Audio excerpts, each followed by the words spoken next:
What's up, buddy?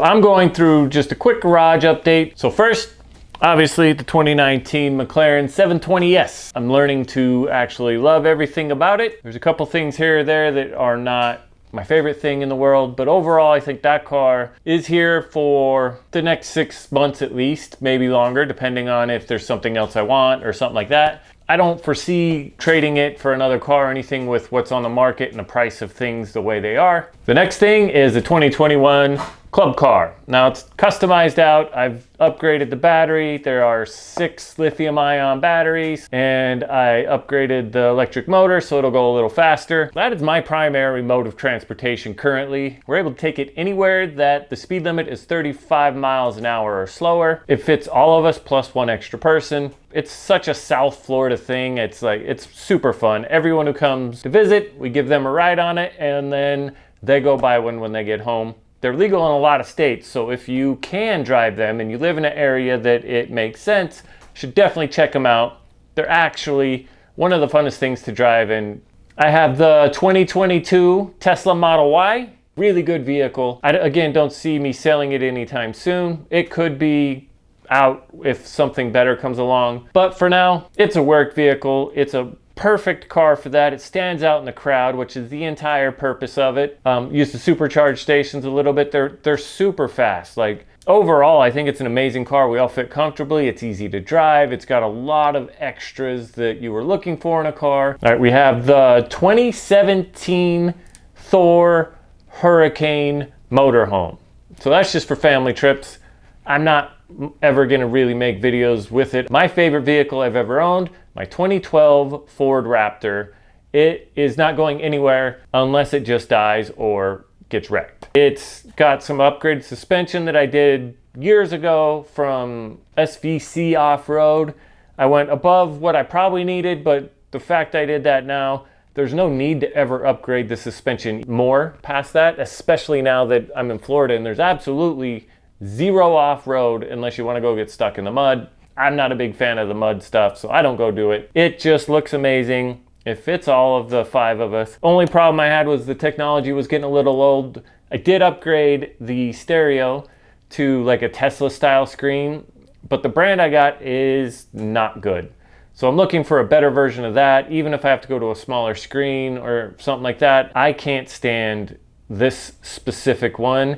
I have to reset it every time I get in the car, and sometimes you'll just be using Apple CarPlay on it and it just drops off and you have to reconnect everything. So that's inconvenient if it happens when you're trying to use the navigation or something. So overall, idea and concept, we're gonna stick with.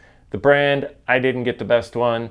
I was too focused on the large screen size versus the ratings and reviews of people who've used it and pointed out all the problems I'm having, and I just thought they aren't that big of a deal until I use it and I find out they are that big of a deal. That car, absolutely amazing. There's gonna be a few upgrades here or there. It's getting a little old. So we're gonna get that thing running nice and smooth and looking amazing again. There's a flaw in the paint, some of that stuff. It is a 2012, so it's 11 years old. That kind of stuff should be happening, you know what I mean? So we're gonna upgrade when needed, repair what's needed, and just keep it rolling. The last car I have is the 2018 BMW Alpina B7 in Java Green. When I had that car, I loved that car. It was so nice, so luxurious. It was spectacular.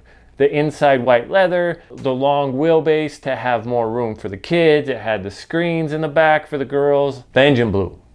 And so the mechanics think what happened was a piece of the fan blade from the turbo got sucked up into the engine and just had a party, created chaos, and ruined the motor. That sucks. Even worse now is the first shop I took it to said it can't be rebuilt. We'd have to put a new engine in. I got a second opinion from someone who said he could rebuild the engine.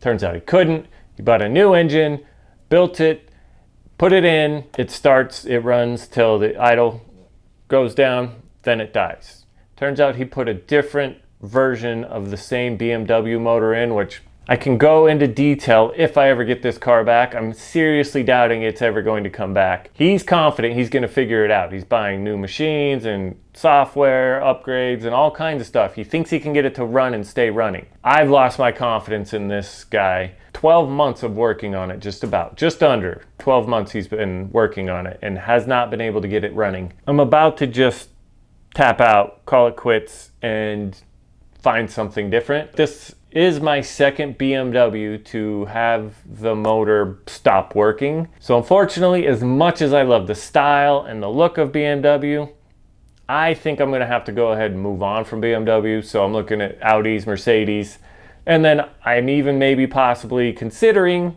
yes, the Ford Bronco Raptor. I think I love my Raptor. I had my first vehicle I ever owned was a 1970 Ford Bronco. I like the idea of kind of combining those two, but I will not pay a $30,000 dealer markup. And even the used ones, like there's a used one right now that I found for $86,000, $89,000, somewhere in there.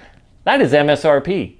It does not make sense to me to spend MSRP on a 11,000 mile year old vehicle. So if that happens to be the car I go with, that's going to be down the road unless I magically find a dealer not going to charge me the markup. So if you know a dealer that has one, I will buy it however they want. I'll finance it, I'll buy it cash, whatever works best for them, if they'll sell it to me without a $30,000 markup.